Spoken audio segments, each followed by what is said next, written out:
문제였는데 이렇게 죄를 짓고 사람이 나빠지게 됐다 하는 그런 설이 성선설입니다. 원래는 착했는데 나중에 악해지게 됐다는 거지요.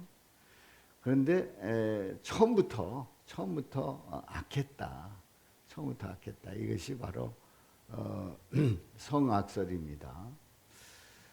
그런데 여기서 착하다, 악하다의 그 개념은 어떤 기준을 두고 얘기하냐면 일반적으로 말할 때에 그 사람의 행동을 보고 얘기를 합니다. 행동을 보고 저 행동은 그 악한 행동이다, 선한 행동이다, 착하다, 뭐 이렇게 구분을 하는 거지요. 그런데 우리는 이런 성선설과 성악설에 대한 그 개념을 가지고 원래 착했냐, 원래 악했냐, 뭐 이걸 가지고 논합니다마는 우리가 한 가지 분명하게 짚고 넘어가야 될 게 있어요. 성경에서 얘기하는 그 선악의 기준이 뭐냐 하는 거예요.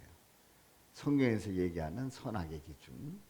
일반적인 기준에 의하면 윤리와 도덕에 의해서 선악의 기준이 나뉘어지게 됩니다. 그런데 성경에서 말씀하고 있는 하나님의 뜻 가운데 선악의 기준은 다른 게 아닙니다. 바로 하나님께서 뜻하신 바대로, 목적하신 바대로 살아가느냐 살아가지 못하느냐 하는 얘기예요. 여러분들이 가전제품을 사용합니다마는 냉장고를 이렇게 쓰시다 보면은 대개 몇 년 되면 그 수명을 다합니까? 10년 정도 되면 이제 수명을 다합니다. 하기야 뭐 2, 30년 돼도 끄떡없다 그러면 어렵죠. 이제 회사가 다 어려워지는 거죠. 이 10년이면 이제 거의 그 수명을 다 합니다만은 그런데 그 냉장고를 이렇게 쓰다가 냉장도 안 되고 냉동도 안 되다 보면은 이제 갈게 되지요. 성경에서의 선악의 개념은 뭐냐면 냉장고는 냉장이 돼야 되고 냉동이 돼야 돼요. 만약에 냉동 그 기능을 하지 못하면 더 이상 이것은 냉장고가 아닙니다. 물론 모양은 냉장고입니다만은 냉장고로 쓸 수가 없는 겁니다. 다시 얘기해서 우리 하나님께서 우리를 창조하실 때에 우리를 향한 그 목적한 바대로 우리가 사용될 때에 최선의 삶이고 선한 삶이에요. 그런데 하나님께서 뜻하신 바와 다르게 내 마음대로 살아가는 그런 삶은 아무리 선해 보인다고 할지라도 그것은 악한 삶이라는 사실을 꼭 기억하시기를 바랍니다. 그래서 우리의 개념은 선과 악의 개념이 하나님의 뜻에 합당하냐 합당하지 않느냐의 개념이에요. 그러므로 우리는 성선설, 성악설을 얘기할 때에 우리가 꼭 짚고 넘어가야 될 것이 그렇다면 우리가 하나님 앞에 선한 존재로 하나님 뜻에 합당하게 살아갈 수 있는 그런 존재가 되느냐 그렇지 못하느냐를 질문하면서 우리는 하나님의 뜻 가운데 붙잡힌 바 되어 살아가기를 소망하고 있습니다. 자, 그렇다고 하면 우리가 하나님 뜻대로 살지 못하는 그 이유가 뭐냐 하는 거예요. 그래서 오늘 말씀을 보면서 여러분들은 바로 하나님의 뜻 가운데 살아가지 못하게 하는 게 뭔가를 한번 짚어보시고요. 그리고 우리는 하나님께서 원하시는 삶이 무엇인가를 다시 한번 확인해 볼 수 있기를 바랍니다. 오늘 이 본문 말씀은 우리 예수님께서 이제 말씀을 증거하는 가운데 많은 사람들이 따라다녔습니다. 그래서 그날도 많은 사람들이 쫓아왔는데요. 우리 예수님께서 고기를 잡고 이제 그물을 씻고 있는 사람들을 보시고 그들에게 배를 띄우게 합니다. 그래서 예수님이 배를 타시고 이제 예수님은 배를 타신 가운데 많은 사람들이 그 바닷가에 앉아서 있는 그런 상황에서 예수님께서 말씀을 하십니다. 그리고 그 말씀을 다 마치신 후에 우리 예수님은 베드로에게 깊은 데로 가서 그물을 던지라고 명령을 하십니다. 이게 오늘 이 본문 말씀의 내용이에요. 그래서 오늘 이 본문 말씀에서 제자들이 그 말씀 따라 이제 그물을 던지게 되고 많은 고기를 잡는다는 그런 내용인데요. 이제 세 가지 질문을 던져봅니다. 첫 번째 질문, 깊은 데로 가서 그물을 내려 잡으라고 명령하는 이유가 뭘까요? 그 이유가 뭘까요? 깊은 데로 가서 그물을 내려서 잡으라 명령하는 그 이유가 분명히 있습니다. 두 번째, 밤이 새도록 수고해도 잡지 못했는데 이제 베드로와 그와 함께했던 형제 또 이웃들이 밤이 새도록 고기를 잡으려고 해도 잡질 못했는데 예수님이 말씀한 대로 고기를 잡을 수 있는가? 그물을 던진다고 해서 잡을 수 있는가? 하는 얘기예요. 말씀대로 한들 잡을 수 있습니까? 두 번째 질문이에요. 세 번째 질문, 베드로가 예수님의 무릎 앞에 엎드려 한 말은 뭡니까? 예수님 앞에 베드로는 무릎을 꿇었습니다. 그리고 그가 한 말이 있어요. 뭘까요? 오늘 말씀을 통해서 함께 나누도록 합니다. 우리 인간들은 하나님의 형상대로 지음을 받았습니다. 하나님의 형상대로 지음받은 인간은 그야말로 행복한 삶을 살고 또 복된 삶을 살 수 있는 그런 아주 귀한 은혜를 입었지요. 그런데 죄를 짓고 타락한 인간들은 결국은 에덴 동산에서 쫓겨나게 되고 그리고 살아가는데 타락한 인간의 속성은 뭐냐면 하나님께서 원하시는 삶, 다시 말해서 기준점이 하나님께 있는 게 아니라 내가 내 뜻대로 살고자 하는, 그래서 기준점을 나에게 두려고 하는 그런 삶을 살려고 한다는 거죠.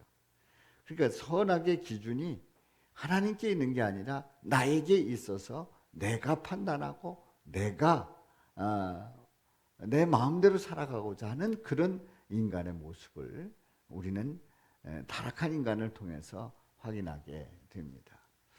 첫 번째 질문입니다. 첫 번째 질문, 깊은 데로 가서 그물을 내려 잡으라고 명령하는 이유가 뭘까요?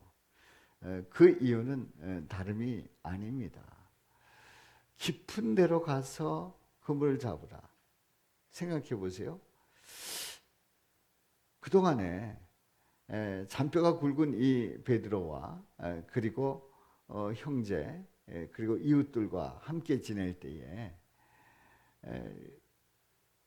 그 누구보다도 고기를 잘 잡는 사람들이에요. 그런데 예수님께서 깊은 데로 들어가라는 거예요. 그리고 거기에 그물을 내려서 고기를 잡으라는 거예요. 어떻게 보면 쓸데없는 말을 하고 있는 거예요. 전공자 앞에서 비전공자가 지나가던 나그네가 와가지고 이래라 저래라 얘기하는 거예요.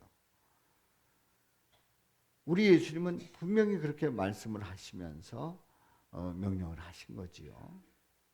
왜 그러셨을까요? 왜 이 말씀을 하셨을까요? 다름이 아닙니다. 이유는 아주 단순합니다. 예수님은 베드로와 대화를 나누고 싶었던 거예요. 베드로에게 말씀하시고 싶었던 거예요. 그리고 베드로에게 놀라운 일을 체험시키고 싶었던 거예요. 그러면서 이 베드로에게 너의 삶이 어디에 초점을 맞춰야 되는가를 가르쳐주고 싶었던 거예요.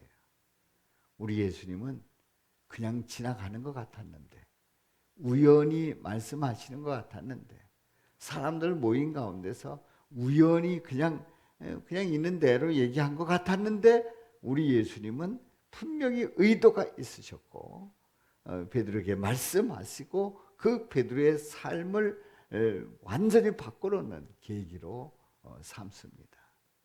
그렇습니다. 우리 예수님은 우리에게 말씀하시고 싶어 합니다. 저와 여러분에게 말씀하시고 싶어 하십니다. 물론 우리가 마음의 문을 열지 않고 그냥 닫아두고 살아가면 내 마음대로 살아갈 수 있지, 그러고 고집 부리면서 살아가는 사람들이 있습니다만은, 우리 예수님은 끊임없이 나에게 뭐라고 말씀하시는 거예요. 나와 말씀하시기를 원하시는 거예요. 우리 예수님께서 우리에게 오셨을 때, 말씀하시고 싶을 때, 듣기를 원합니다, 말씀하옵소서 할 때에 우리 주님은 우리에게 생명의 말씀을 들려주시고, 또 우리에게 우리의 삶을 바꿔놓으시는 그 말씀을 하시고, 우리 삶 속에서 놀라운 예수님으로 말미암아 체험할 수 있는 그 일들을 이루시는 줄로 믿습니다. 그렇습니다. 우리 예수님께서 말씀하실 때 그 말씀에 귀를 기울이시기를 주님의 이름으로 축원합니다. 두 번째 질문입니다. 밤이 새도록 수고해도 잡지 못했는데 말씀대로 한들 잡을 수 있습니까? 지금 이 상황이 밤이 새도록 수고했어요. 고기를 잡으려고 했어요. 그래서 이 어부들은 이제 바람이 어디서 불어오는, 어디로 부는가, 그리고 그 기온은 어떤가, 또 그 시간, 그러니까 밤의 시간, 달 뜨는 때와 달이 뜨지 않는 때 등등 여러의 경우의 수를 통계를 가지고 있는 거예요. 통계를 가지고 있는 거예요. 그래서 어렸을 적부터 잔뼈가 굵은 이 제자들은, 이 사람들은, 베드로를 비롯한 이 사람들은 통계를 가지고 있기 때문에 이때는 이렇게 공칠 수도 있다, 그리고 언제 또 그물을 던지면 잡을 수 있다, 이런 것들을 다 알고 있는 거예요. 그런데 이 제자들이 밤이 새도록 수고해도 잡지 못했어요. 그러니까 그때는 변수가 생긴 거예요. 요때는 어디로 가서 어느 지점에서 그물 던지면 고기를 많이 잡을 수 있다라고 하는 그런 통계에 의해서 그물을 던졌는데 잡지 못한 거예요. 잡지 못했다는 건 변수가 생긴 거예요. 예상대로 되지 않는다는 거지요. 그런데 함께 고기 잡던 사람도 아니고 보니까 어부 같지도 않은데, 예수님이 말씀하셨단 말이에요. 그렇다면 딱 듣고 됐습니다. 그냥 갈 길 가시지요. 그냥 말씀이나 하시지요. 그리고 제가 알면 더 잘합니다. 제가 전문가입니다. 전공자입니다. 저는 이것이 직업입니다. 뭔 소리입니까? 얼마든지 그렇게 할 수 있었어요. 그런데요, 분명한 고백이 있습니다. 한번 말씀을 보겠어요? 우리 다 같이요. 시작. 선생님, 우리들이 밤이 새도록 수고하였으되 잡은 것이 없지만은 말씀에 의지하여 내가 그물을 내리이다. 아멘. 분명히 내가 전공자인데, 엉뚱한, 그래도 말씀을 가르치는 그런 분인데, 그분이 우리에게 얘기한다는 것은 이건 말이 안 되는 얘기예요. 그런데 말씀에 의지해서 내가 그물을 내리겠다고 하는 고백을 하면서 순종을 한 거지요. 놀라운 일이 벌어졌습니다. 아니 세상에 그렇게 밤새도록 잡지 못했던 그 고기를 잡게 되는데 도대체 얼마나 많이 잡았는지 한 배로 끌어올릴 수가 없었습니다. 또 다른 배를 동원해서 이제 끌어올리면서 서로 도움으로 이제 그물을 올리게 됩니다. 많은 고기를 잡지요. 그렇습니다. 이렇게 잡을 수 있었던 그 이유는 뭡니까? 바로 우리 예수님은 어부가 아니어도 그 모든 것을 다 아시는 분이에요. 섭리하시는 분이에요. 주관하시는 분이에요. 그래서 그 상황 속에서 제자들보다 더 뛰어난 통찰력을 가지고 그리고 그 안목을 가지고 고기를 잡을 수 있었던 거지요. 그렇습니다. 모든 상황을 아시고 꿰뚫어 보시는 예수님의 전지전능하신 그 능력이 그들을 붙잡았고 그들은 많은 고기를 잡을 수 있었던 거지요. 그렇습니다.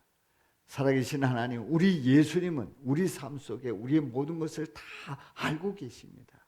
우리의 문제를 주님 앞에 내어놓기를 주님의 이름으로 부탁을 드립니다. 그렇습니다. 우리는 우리의 문제를 주님 앞에 내어놓을 때에 주님은 우리의 모든 것을 다 아시는 거예요. 그래서 우리에게 정말 필요한 것이 뭔지, 그리고 우리가 나갈 방향이 무엇인지, 그리고 내가 어떻게 해야 될 건지를 정확하게 가르쳐 주신단 말이지요. 생각해 보세요. 고기도 잡지 않았던 잔뼈가 굵은 이 베드로가 고기를 잡지 않았던 예수님께 그 말씀을 듣고 그 말씀대로 하였더니 고기를 많이 잡았던 거예요. 우리는 때로 내가 어떤 누구보다도 잘 알고 그리고 나는 그 분야에서 전문가고 그리고 나는 나대로 사는 법이 있다라고 어떤 주장을 하고 살아갈 때가 많이 있습니다. 그런데 더 중요한 것은 우리 예수님께서 더 잘 아시고 또 우리를 인도하신다고 하는 사실입니다. 그래서 우리는 문제를 만날 때에 주님께 맡기고 믿음으로 나갈 수 있기를 주님의 이름으로 축원합니다. 좀 에어컨이 좀 공기가 좀 차갑죠? 안에 공기가. 자, 그래서 우리는 전능하신 하나님, 모든 것을 다 아시고 섭리하시는 우리 예수님 앞에 내 모든 삶을 맡기고 믿음으로 나갈 때 우리 삶은 문제가 해결되고 승리하는 삶이 될 줄로 믿습니다. 세 번째 질문입니다. 베드로가 예수님의 무릎 앞에 엎드려 한 말이 뭘까요? 지금 이 상황은 많은 고기를 잡고 그래서 이 제자들이 놀랬습니다. 그런데 그때의 베드로는 예수님의 무릎 앞에 무릎을 꿇었습니다. 엎드려서 고백합니다. 우리 다 같이 보겠습니다. 시작. 주여 나를 떠나소서 나는 죄인이로소이다. 그렇습니다. 주여 나를 떠나소서. 감당할 수가 없는 거예요. 이 베드로는 지금 이 순간 눈이 확 열렸습니다. 뜨였습니다. 보이는 거예요. 그동안에는 주님인 줄을 몰랐어요. 그동안에는 이 모든 것을 주관하시는 분이라는 사실을 몰랐어요. 그냥 얘기하는 줄 알았어요. 그런데 이 되어지는 과정을 보니까 눈이 열린 거예요. 주여 나를 떠나소서. 감당할 수가 없는 거예요. 주님이 내 앞에 계시다는 그 사실을 감당할 수가 없는 거예요. 왜요? 이 베드로는 자신이 죄인이라는 사실을 알았기 때문에 그렇습니다. 나는 죄인입니다. 죄인이 어떻게 이렇게 주님 앞에 있을 수 있습니까? 이 은혜를 입을 수 있습니까? 나는 죄인입니다. 고백하고 있는 겁니다. 사랑하는 성도 여러분, 이 베드로의 죄인이라고 하는 이 고백은 우리 주님 앞에 엎드려서 가장 정확하게 하는 말이에요. 예수님의 이 상황을 보시고 많은 고기를 잡게 하는 이 상황을 보시고 이 베드로가 야, 이제는 우리 체벌됐다. 이제는 우리 삶이 이 갈릴리 어부지만은 여기서 돈 많이 벌 수 있다. 이런 개념이 아니었습니다. 예수님을 만나고 나서 정말 신기한 사람이다. 이 사람이 뭔가 마술을 펼치는 사람이다. 이런 개념이 아니었습니다. 예수님을 만나고 나서 이 사람은 다른 사람들보다 특별하기 때문에 이 사람하고 같이 산다고 하면 재미있을 거다. 그냥 흥미로운 삶에 초점을 두지 않았습니다. 이 베드로는 본인이 죄인이라는 거예요. 죄인이라는 거예요. 죄인이기 때문에 내가 이대로 주님 앞에 나갈 수 없다는 거예요. 자신은 가장 정확하게 파악하고 있고 가장 중요한 고백을 하고 있는 겁니다. 죄인이라는 거예요. 우리가 처음에 말씀을 드릴 때에 우리는 선하게 사냐 악하게 사냐 착하게 사냐 그리고 못되게 사냐 이런 개념을 가지고 그 성선설 성악설을 얘기한다고 했죠. 그런데 더 중요한 핵심은 그게 아니고 내가 하나님 앞에 어떤 존재냐 하는 거예요. 하나님 보시기에 합당하냐 이거예요. 만약에 내가 선하게 살았다. 나는 법 없이도 산다. 누가 말해도 손가락질 받을 사람이 아니다. 그리고 나는 뒤에서 욕하는 그 한마디도 듣기 싫을 정도로 나는 의로운 사람이다. 라고 생각을 한다고 하면 그리고 그렇게 살아간다고 하면 그것은 스스로 의인인 그런 개념을 가지고 있죠. 그래서 나는 누구한테 욕먹을 사람이 아니라는 거지요. 그런데요, 죄인이라고 고백한다는 것은 나는 정말 죄인입니다. 죄인입니다. 하나님 앞에 합당하지 못한, 하나님 앞에 올바로 서지 못한 죄인입니다. 고백하면서 자신을 정확하게 짚어보고 있는 거예요. 그러므로 우리는 살아가다가 보면은 내가 의인인가 나는 죄인인가 이럴 때 갑자기 착각을 할 때가 있습니다. 나는 의인이다. 나는 욕먹을 짓도 안 했고 나는 죄 지은 것도 없다. 나는 아주 의인이다. 의인이다. 나는 의인으로 인정받아야지. 누가 한마디라도 넌 문제 있다라고 하면은 기절초풍할 그런 마음을 가지고 있다고 하면 우리는 착각하고 있는 거예요. 우리 모두는 하나님 앞에 죄인인 줄로 믿습니다. 주님 앞에 죄인이라는 사실을 깨달으시기를 바랍니다. 나는 정말 주님 앞에 올바로 서지 못한 죄인이에요. 그래서 우리는 영원히 죽어 마땅한 그런 죄인입니다.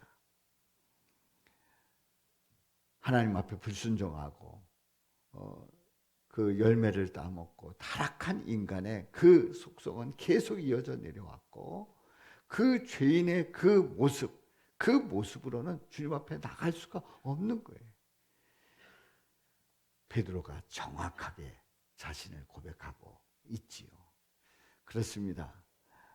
베드로가 죄인이라고 고백할 때, 나를 떠나소서 죄인입니다 고백할 때, 예수님, 너 그렇구나, 너 죄인이구나. 나는 이제부터 당장 너를 상대하지 않겠다. 아니 내가 죄인인데 내가 왜 상대하느냐. 이러지 않으셨어요. 죄인이라고 고백하는 이 베드로를 기쁘게 받으셨어요. 기쁘게 보셨어요. 그리고 베드로를 받아주신 줄로 믿습니다. 우리는 죄인임을 고백하면서 자신의 모습을 정확하게 주님 앞에 내어놓는 이 베드로의 삶을 복되게 하시고 붙잡아 주시고 일평생 함께 하십니다. 그런데 이 베드로의 삶을 보게 되면 자신이 죄인이라고 고백을 하고 그리고 그 후의 삶을 보게 되면 여전히 그야말로 좌충우돌하는 그런 삶이에요. 우당탕거리는 그런 삶이에요. 우리 예수님을 바라보면서 바다 위로 걸어가는 이 베드로.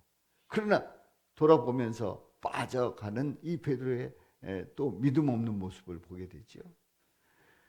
그리고 주는 그리스도시요 살아계신 하나님의 아들이라고 고백을 하면서 엄청난 칭찬을 받았는데 이제 십자가에서 고난을 받고 죽는다고 하는 그 말씀을 하실 때에 안 된다고 말립니다. 그래서 사탄아 물러가라. 또 야단도 맞습니다. 그것뿐만이 아닙니다. 예수님을 체포하러 왔을 때에 말고의 귀를 내리칩니다. 야단 맞았지요.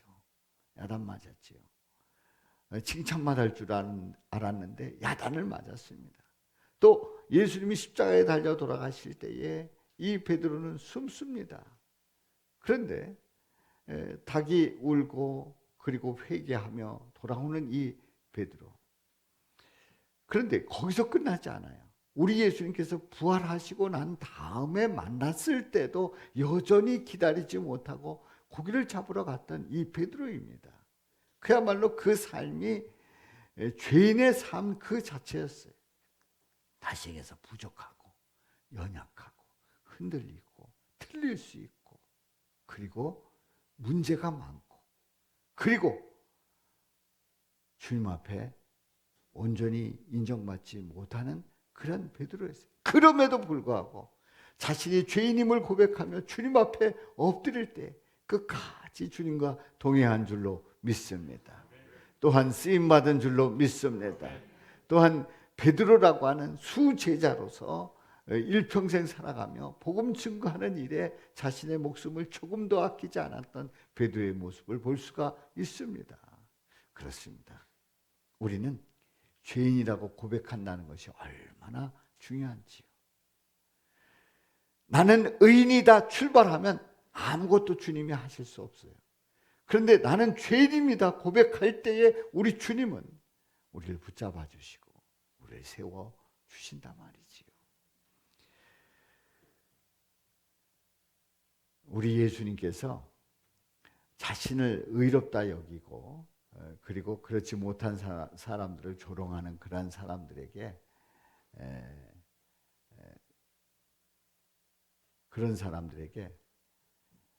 비유를 들어서 말씀을 합니다.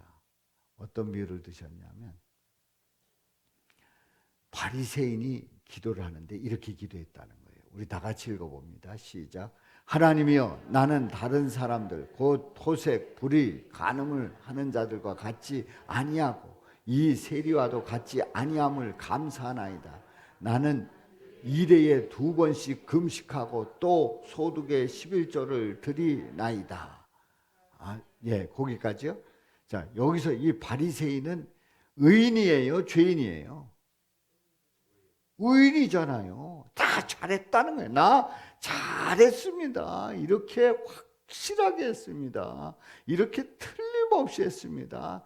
성경에서 말씀하고 있는 거 다 행했습니다. 이러고 있는 거예요. 이 바리새인은 의인이라는 거예요. 그런데 다른 사람이 있어요. 세리를 봅니다. 우리 다 같이 읽어봐요. 시작. 하나님이여 불쌍히 여기소서. 나는 죄인으로소이다. 죄인이 무슨 얘기할 게 있어요? 무슨 얘기할 게 있어요? 그냥 죄인인 거예요. 그래서 하나님이여 불쌍히 여기소서. 나는 죄인으로소이다. 죄인입니다 고백하는 거예요. 내 의로는 주님 앞에 나갈 수 없다는 거예요. 내 의로는 하나님의 온전한 뜻을 이룰 수 없다는 거예요. 내 의로는 하나님 앞에 당당히 설 수 없다는 거예요. 죄인이라는 거예요. 그런데 우리 주님은 뭐라고 말씀하셨습니까? 14절 말씀 시작. 내가 너희에게 이르노니 이에 저 바리새인이 아니고 이 사람이 의롭다 하심을 받고 그의 집으로 내려갔느니라. 무릇 자기를 높이는 자는 낮아지고 자기를 낮추는 자는 높아지리라. 아멘. 무슨 얘기입니까? 의인이라고 인정받은 사람은 바리새인이 아니에요. 세리예요. 세리가 의롭다 하심을 받았어요. 그렇습니다. 자기를 높이는 이 바리새인 낮아질 수밖에 없고, 자기를 낮추는 이 세리 높아질 수밖에 없습니다. 바로 우리 예수님께서는 이 죄인들을 위해서 십자가에서 고난을 받으시고 피 흘려 죽으심으로 말미암아 모든 죄를 사해 주신 줄로 믿습니다. 그러므로 우리는 의인으로 나가는 것이 아니라 죄인임을 고백하면서 주님 앞에 엎드릴 때에 그 십자가의 놀라운 은혜로 말미암아 우리는 죄인이었는데 예수님으로 말미암아 의인되고 하나님의 자녀되는 권세를 얻는 줄로 믿습니다. 이런 은혜가 넘치시기를 주님의 이름으로 축원합니다. 일평생 우리 주님의 그 은혜 속에서 살아갈 때마다 그야말로 나는 죄인인데 주님 때문에 나는 의로워질 수 있습니다를 고백하면서 나가시기를 주님의 이름으로 축원합니다. 그러므로 만남은 뭐냐? 주제 파악하는 거예요. 만남은 뭐라고요? 주제 파악. 여기서 어떤 주제를 파악했어요? 죄인임을 파악했어요. 자신이 죄인임을 파악했어요.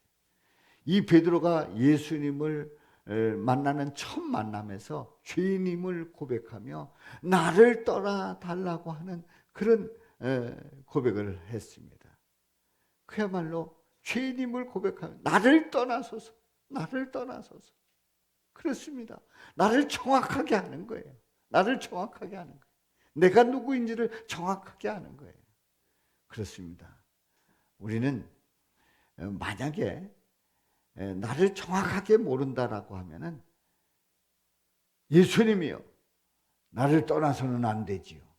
예수님이요, 내가 누군데요? 이러고 기도할 거예요.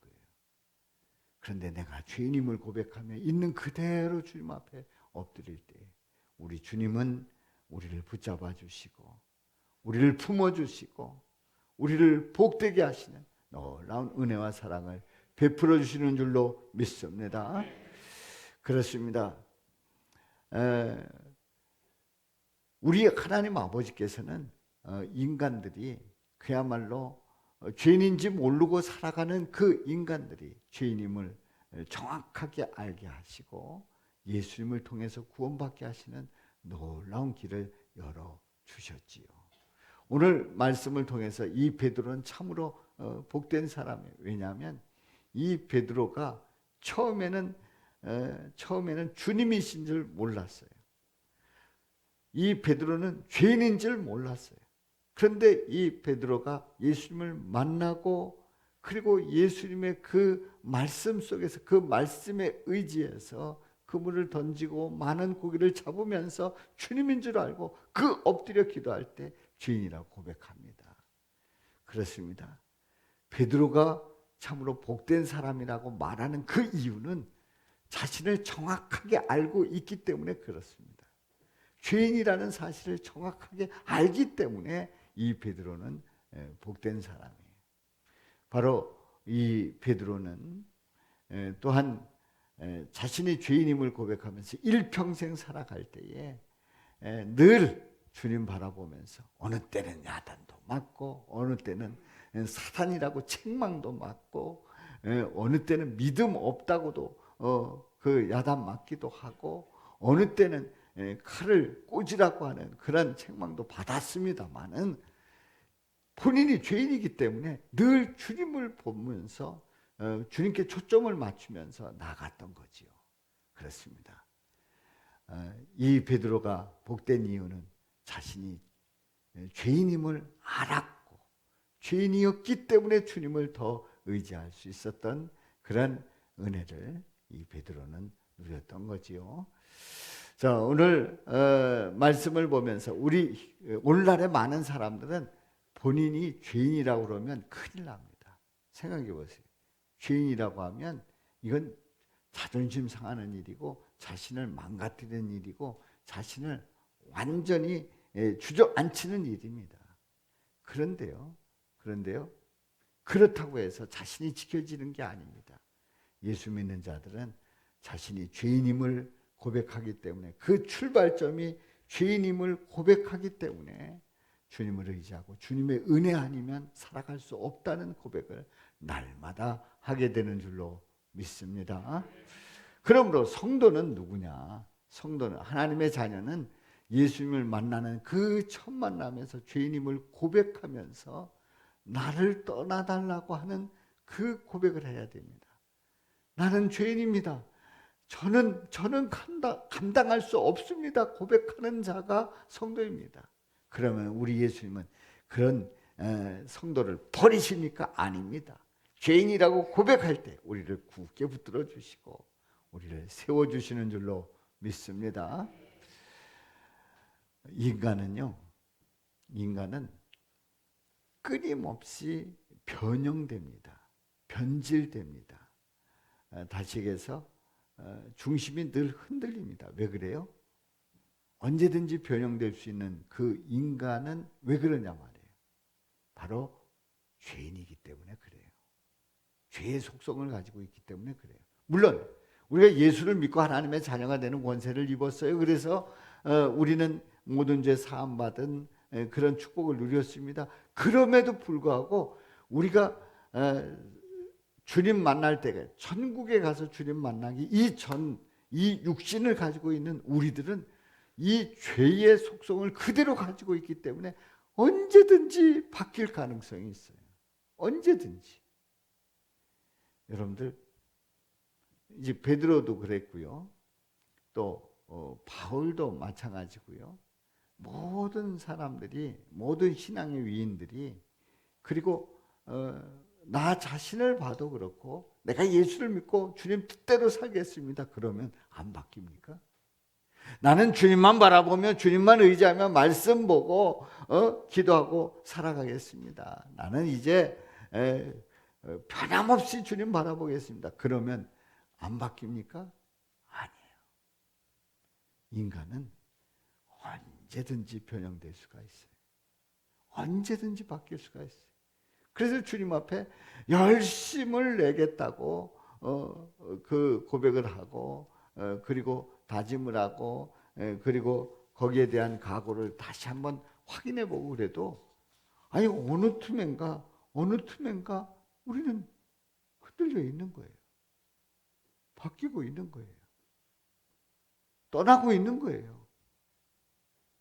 험한 생각하고 있는 거예요.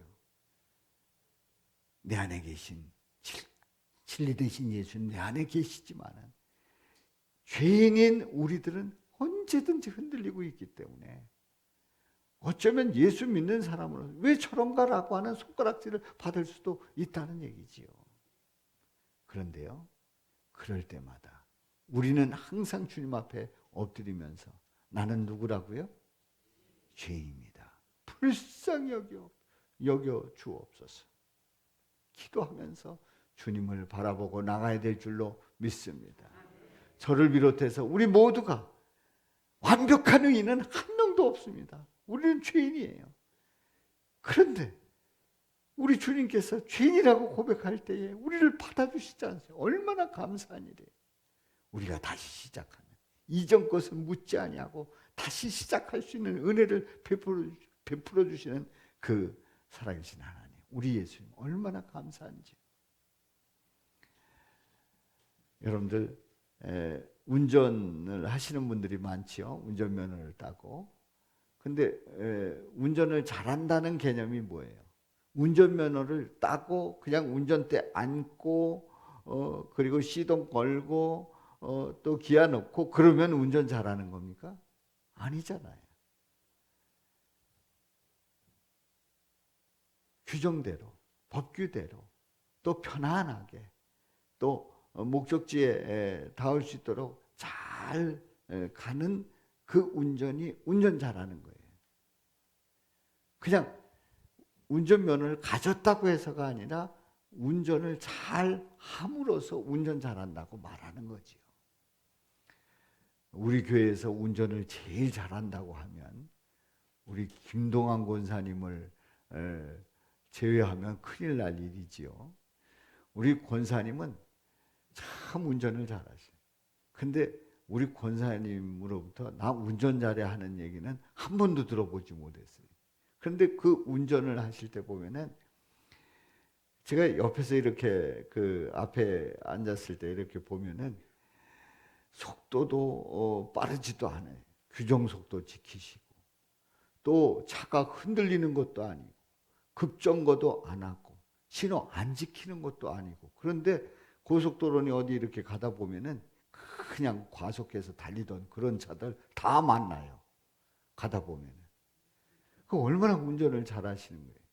제가 저쪽 성전에 있을 때 눈이 와가지고 그 차를 운전해서 올라가지 못하고 막 헤매고 있는데 권사님께 말씀을 드렸더니 권사님이 오셔가지고 그 눈길을 그냥 슥슥 올라가는 거예요. 아니 사람 차별하네. 응? 저도 운전대 잡고 저도 똑같이 운전을 했는데 안 되는 거예요. 근데 권사님은 슥슥 해가지고 올라가시더라고요. 야 운전 정말 잘하시는구나. 그렇습니다. 우리는 그냥 운전면허 가지고 있다고 해서 잘하는 게 아니에요. 예? 거기 앉았다고 해서 잘하는 게 아니에요. 운전을 거기에 맞게 하는 거예요. 그렇습니다. 우리는 죄인이에요. 죄인인 우리가 주님 앞에 나갈 때에 언제든지 우리는 연약할 수 있고 부족할 수 있고 쓰러질 수 있고 또 죄를 지을 수 있고 그리고 나태할 수 있고 등등의 여러 모습들이 있습니다. 그럴 때마다 우리는 죄인입니다 고백하면서 주님 앞에 나갈 때 선줄로 생각하면 뭐 할까 조심하라고요? 넘어질까 조심하라 말씀하잖아요. 또 너희 구원을 두렵고 떨림으로 이루라고 말씀하시잖아요. 그러니까 우리는 일평생 죄인인 우리는 일평생 주님 바라보면서 주님 의지하면서 주님께서 주시는 그 능력 가운데 승리하시기를 주님의 이름으로 축원합니다. 이단 중에는 이런 이단이 있어요. 예수 믿으면 모든 게 다 끝났다. 그래서 우리는 뭐 기도할 필요도 없고 뭐 신경 쓸 필요도 없고 우리는 그냥 살면 된다. 이렇게 얘기를 아닙니다. 절대 그렇지 않습니다. 베드로가 죄인인 것을 고백했던 것처럼 우리가 죄인임을 고백하고 주님을 바라보면서 나갈 때에 언제든지 넘어질 수 있고 쓰러질 수 있는 우리가 주님 바라보면서 주님만 의지하겠습니다. 주님 말씀대로 붙잡힌 바 되겠습니다. 내 뜻이 기준점이 아니라 우리 하나님의 뜻이 기준점이 돼서 그 뜻을 따르겠습니다. 그런 믿음으로 나갈 수 있기를 주님의 이름으로 축원합니다. 이제 추석 명절이 다가옵니다마는 이 명절에 저와 여러분들의 마음이 예수님으로 가득 채워지시기를 주님의 이름으로 축원합니다. 주님이 만져주시는 그 사랑이 넘쳐 나시기를 주님의 이름으로 축원합니다. 우리는 부족하지만 주님께서 이렇게 붙잡아 주시고 우리를 풍성케 하신단 말이에요. 그래서 우리 중심 속에 예수님 모시고 나가시기를 주님의 이름으로 축원합니다. 그래서 이제 우리가 오늘 말씀을 적용해 보면 자신의 출발점이 의인이냐 아니면 죄인이냐 하는 거예요. 자신의 출발점이. 자, 여러분들의 출발점이 의인이에요, 죄인이에요? 혹시 의인이신 분? 그분은 센 분이에요. 무서운 분이에요. 또 흔들리지 않는 분이에요. 그리고 하나님이 필요 없는 분이에요. 자신의 출발점이 의인입니까? 죄인입니까? 그렇다면 우리는 주님의 은혜 속에서 주님께서 붙잡아 주시지 않으면 살아갈 수 없는 복된 하나님의 자녀인 줄로 믿습니다. 자, 우리 다 같이 한번 외쳐봅니다. 의인으로 출발하면 자신만의 아집으로 교만하게 되지만 죄인으로 출발하면 예수님의 은혜로 겸손하게 된다. 아멘. 우리 다 같이요. 의인으로 출발하면 자신만의 아집으로 교만하게 되지만 죄인으로 출발하면 예수님의 은혜로 겸손하게 된다. 아멘. 살아계신